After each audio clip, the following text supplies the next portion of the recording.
ان دونوں واقعات کے بعد افغانستان کے صدر ڈاکٹر اشرف غنی نے تحریک طالبان افغانستان کو مورد الزام ٹھہرایا ہے، مگر طالبان کے ترجمان نے اس الزام کو مسترد کرتے ہوئے اسے افغان حکومت اور داعش کی دوحہ قطر کے معاہدے کو سبوتاش کرنے کی سازش کا حصہ قرار دیا ہے۔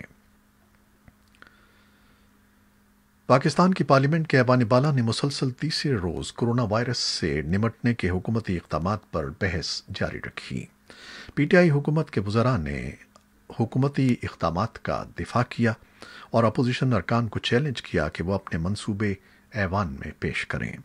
اپوزیشن پارٹی کے ارکان حکومت پر الزام لگا رہے ہیں کہ ان کے پاس کرونا وائرس سے نمٹنے کا کوئی واضح پروگرام نہیں ہے۔ پی ٹی آئی کے وزیر اطلاعات شبلی فراز نے کہا کہ پاکستان میں اس وبا کے اثرات اتنے برے نہیں ہیں جتنے یورپی ملکوں اور امریکہ میں ہیں، باوجود کہ ہمارے پاس غربت زیادہ ہے اور صحت کی سہولتیں کم ہیں۔ انہوں نے کہا کہ حکومت دہاڑی کے مزدوروں کو سب سے پہلے سہولت دینا چاہتی ہے۔ پاکستان کی دفتر خارجہ کے ترجمان عائشہ فاروقی کا کہنا ہے کہ کرونا وائرس کی وجہ سے بیرونی ممالک میں پھنسے ہوئے پاکستانی شہریوں کی وطن واپسی کا عمل جاری ہے۔ ان کے بقول اب تک 24,000 سے زائد پاکستانی شہریوں کو پاکستان کی قومی فضائی کمپنی پی آئی اے کی خصوصی پروازوں کے ذریعے پاکستان لایا جا چکا ہے۔ جمعرات کو نیوز بریفنگ کے دوران ترجمان عائشہ فاروقی نے کہا کہ اب تک وطن واپس لائے جانے والے پاکستانی شہریوں میں 570 وہ بھی شامل ہیں جو حال ہی میں امریکہ سے پی آئی اے کی 2 خصوصی پروازوں کے ذریعے پاکستان واپس آئے ہیں۔ ترجمان نے کہا کہ امریکہ سے پاکستانیوں کو واپس لانے کے لیے پی آئی اے کی 6 خصوصی پروازوں کا انتظام کیا گیا ہے اور ان میں سے یہ 2 پہلی پروازیں تھیں۔ ترجمان نے ان خصوصی پروازوں کے ذریعے پاکستانی شہریوں کو وطن واپسی میں تعاون کرنے پر امریکی حکام کا شکریہ ادا کیا۔ حکومت پاکستان نے بیرون ملک کرونا وائرس سے جاں بحق ہونے والے پاکستانیوں کی میتیں وطن واپس لانے کی اجازت دے دی ہے، جس کے بعد اسپین سے کرونا وائرس سے جاں بحق ہونے والے 3 افراد کی میتیں آج لاہور پہنچ گئیں۔ پاکستان کی فارماسیوٹیکل کمپنی فیروسنس نے امریکہ کی ایک فرم کے ساتھ کرونا وائرس کی دوا بنانے کا ایک معاہدہ کیا ہے۔ امریکی فارماسیوٹیکل کمپنی نے پاکستان اور بھارت کے ساتھ معاہدہ کیا ہے کہ وہ کووڈ-19 کے علاج کے لیے دوائی رینڈیسیویر کی فراہمی کو وسعت دے سکے۔ معاہدے کے تحت پاکستان کی فیروسنس لیبارٹریز کو یہ دوا تیار کرنے کی اجازت ہوگی۔ عالمی ادارے صحت نے خبردار کیا ہے کہ کرونا وائرس ختم ہونے والا نہیں ہے اور دنیا کو اس وبا کے ساتھ ہی جینا سیکھنا ہوگا۔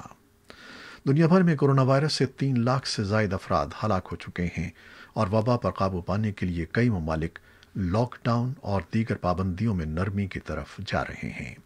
تاہم ماہرین مسلسل خبردار کر رہے ہیں کہ ایسا کرنے سے وبا کی شدت میں اضافہ ہو سکتا ہے۔ عالمی ادارے صحت نے بھی کرونا وائرس کے پھیلاؤ کو سنگین قرار دیا ہے۔ ادارے کے ہنگامی حالات کے ڈائریکٹر مائیکل ریان نے بدھ کو جنیوا میں ورچوئل پریس کانفرنس کرتے ہوئے کہا کہ کرونا وائرس انسانیت میں سرایت کر چکا ہے اور اب یہ پیشگوئی نہیں کی جا سکتی ہے کہ اس پر کب تک قابو پایا جا سکے گا۔ انہوں نے کہا کہ دنیا سے اب تک HIV ختم نہیں ہوا ہے اور اب اسے کرونا وائرس کی صورت میں ایک وبا کا چیلنج درپیش ہے جو جلد ختم ہونے والا نہیں ہے۔ ریان نے مزید کہا کہ بین الاقوامی برادری کے لیے یہ اچھا موقع ہے کہ کرونا وائرس کی ویکسین کی تیاری کے لیے مواقع تلاش کیے جائیں اور اس کی تیاری کے بعد اس کی رسائی ممکن بنائی جائے۔ پاکستان کے صوبے خیبر پختونخوا میں اب تک 160 ڈاکٹرز کے کرونا وائرس کا شکار ہونے کی تصدیق ہوئی ہے۔ پروونشل ڈاکٹرز ایسوسی ایشن کے مطابق صوبے میں اب تک 1 سینئر ڈاکٹر مہلک بیماری سے جاں بحق ہو چکے ہیں۔ تنظیم کا کہنا ہے کہ جمعرات کو مزید 11 ڈاکٹرز کا کورونا ٹیسٹ مثبت آیا ہے۔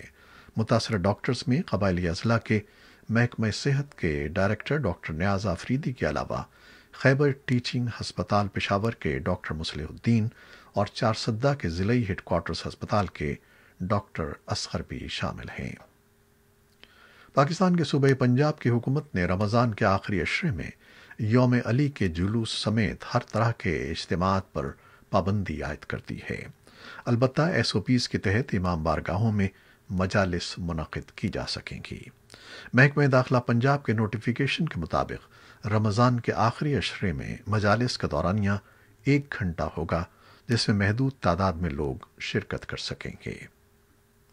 صوبہ پنجاب کے دارالحکومت لاہور پولیس کے پہلے اہلکار کورونا وائرس کے باعث جاں بحق ہو گئے ہیں۔ ترجمان لاہور پولیس کے مطابق 27 سالہ شمس شفیق تھانہ ہربنس پورہ میں تعینات تھے۔ دوران ڈیوٹی ان میں کورونا کی تشخیص ہوئی تھی، جس کے بعد وہ لاہور کے میو ہسپتال میں زیر علاج تھے۔ افغانستان میں کووڈ 19 کے مریضوں کی تعداد میں اضافہ ہو رہا ہے اور گزشتہ 24 گھنٹوں میں ریکارڈ 413 کیسز کے ساتھ کل تعداد 5639 ہو گئی ہے۔ وزارت صحت کے نائب وزیر ڈاکٹر واحد اللہ مجروح نے کابل میں جمعرات کے روز ایک نیوز کانفرنس کو بتایا کہ کابل میں ایک روز میں 188 کیسز کا اندراج ہوا ہے۔ انہوں نے اس اضافے کی وجہ لوگوں کی شہروں کی طرف ہونے والی واپسی کو قرار دیا۔ ڈاکٹر مجروح نے کہا کہ اب تک کورونا وائرس کی وجہ سے مرنے والوں کی تعداد 136 ہو گئی ہے۔ انہوں نے خبردار کیا کہ لاک ڈاؤن کے جلد خاتمے کے نتیجے میں کووڈ 19 سے متاثر ہونے والوں کی تعداد میں اضافہ ہو رہا ہے۔ بھارت میں حالیہ دنوں میں حکومت کے فیصلوں کے خلاف آواز اٹھانے والوں پر بغاوت کے الزامات عائد کیے گئے ہیں۔ ان میں احمد آباد کے ایک صحافی اور ریاست آسام کے ایک رکن اسمبلی کی بغاوت کے الزامات کے تحت گرفتاری اور دہلی اقلیتی کمیشن کے چیئرمین کے خلاف بغاوت کے الزامات کے تحت کارروائی قابل ذکر ہے۔ شہریت ترمیمی قانون کے خلاف احتجاج کرنے والے متعدد کارکنوں کے خلاف بھی اس دفعہ کا استعمال کیا گیا ہے۔ انسانی حقوق کے کارکن اور ماہرین قانون اس صورتحال پر اظہار تشویش کر رہے ہیں۔ ان کا کہنا ہے کہ حکومت اپنے خلاف اٹھنے والی آوازوں کو دبانے کے لیے اس قانون کا غلط استعمال کر رہی ہے۔ امریکہ کی بحریہ کا ایک جنگی جہاز بدھ کے روز حساس آبنائے تائیوان سے گزرا ہے۔ امریکی بحر الکاہل بیڑے نے فیس بک پر guided missile destroyer USS McCampbell کی تصویر پوسٹ کی ہے، جس میں وہ اس تنگ آبی راستے سے گزر رہا ہے جو چین کو تائیوان سے الگ کرتا ہے۔ بیڑے کی طرف سے بتایا گیا ہے کہ USS McCampbell Indo Pacific میں جاری کارروائیوں کے ایک حصے کے طور پر آبنائے سے گزرا ہے۔ تائیوان کی وزارت دفاع نے بتایا ہے کہ ڈسٹرائر ایک معمول کی کارروائی کے دوران اس کے مغربی ساحل سے جنوب کی طرف جا رہا تھا۔ چین اور تائیوان کے درمیان کشیدگی ہے۔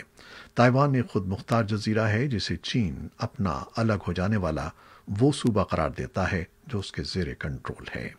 چین نے حالیہ برسوں میں تائیوان کے قریب متعدد فضائی اور بحری مشقیں کی ہیں اور جزیرے کے قریب امریکہ کی مشقوں اور تائیوان کے لیے ٹرمپ انتظامیہ کی بھرپور سپورٹ پر خفگی کا اظہار کیا ہے۔